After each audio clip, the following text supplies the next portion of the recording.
Lamentation, chapitre 1. Et quoi? Elle est assise solitaire, cette ville si peuplée. Elle est semblable à une veuve. Grande entre les nations, souveraine parmi les États, elle est réduite à la servitude. Elle pleure durant la nuit, et ses joues sont couvertes de larmes. De tous ceux qui l'aimaient, nul ne la console.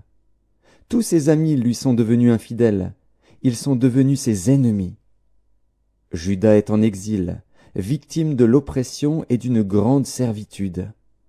Il habite au milieu des nations, et il n'y trouve point de repos. Tous ses persécuteurs l'ont surpris dans l'angoisse. Les chemins de Sion sont dans le deuil, car on ne va plus aux fêtes. Toutes ses portes sont désertes, ses sacrificateurs gémissent, ses vierges sont affligées, et elle est remplie d'amertume. Ses oppresseurs triomphent, ses ennemis sont en paix.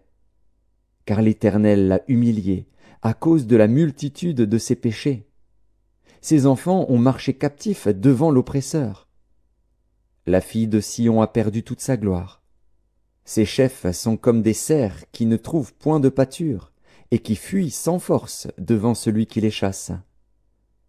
Au jour de sa détresse et de sa misère, Jérusalem s'est souvenue de tous les biens dès longtemps son partage, quand son peuple est tombé sans secours sous la main de l'oppresseur. Ses ennemis l'ont vu, et ils ont ri de sa chute. Jérusalem a multiplié ses péchés, c'est pourquoi elle est un objet d'aversion. Tous ceux qui l'honoraient la méprisent, en voyant sa nudité. Elle-même soupire, et détourne la face. La souillure était dans les pans de sa robe, et elle ne songeait pas à sa fin.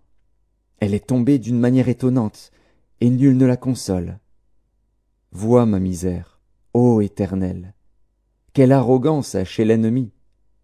L'oppresseur a étendu la main sur tout ce qu'elle avait de précieux. Elle a vu pénétrer dans son sanctuaire les nations auxquelles tu avais défendu d'entrer dans ton assemblée. Tout son peuple soupire, il cherche du pain. Ils ont donné leurs choses précieuses pour de la nourriture, afin de ranimer leur vie. Vois, Éternel, regarde comme je suis avili.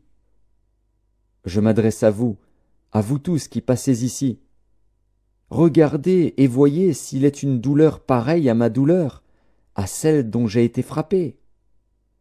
L'Éternel m'a affligé au jour de son ardente colère. D'en haut, il a lancé dans mes os un feu qui les dévore. Il a tendu un filet sous mes pieds. Il m'a fait tomber en arrière. Il m'a jeté dans la désolation, dans une langueur de tous les jours. Sa main a lié le joug de mes iniquités. Elles se sont entrelacées, appliquées sur mon cou. Il a brisé ma force.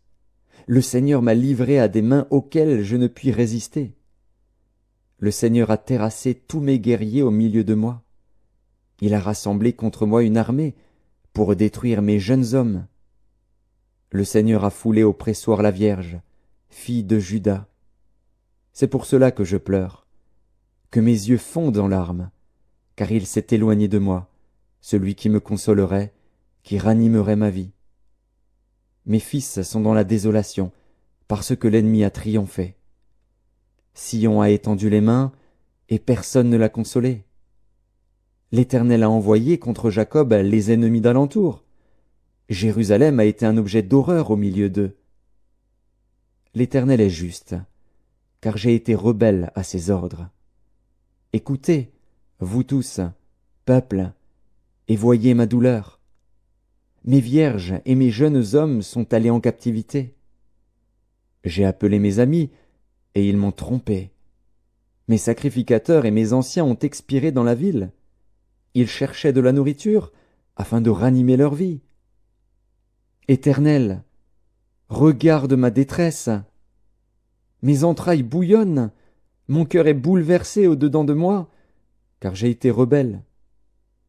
Au-dehors, l'épée a fait ses ravages, au-dedans la mort. On a entendu mes soupirs, et personne ne m'a consolé. Tous mes ennemis ont appris mon malheur.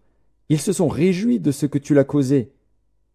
Tu amèneras, tu publieras le jour où ils seront comme moi. que toute leur méchanceté vienne devant toi, et traite-les comme tu m'as traité, à cause de toutes mes transgressions.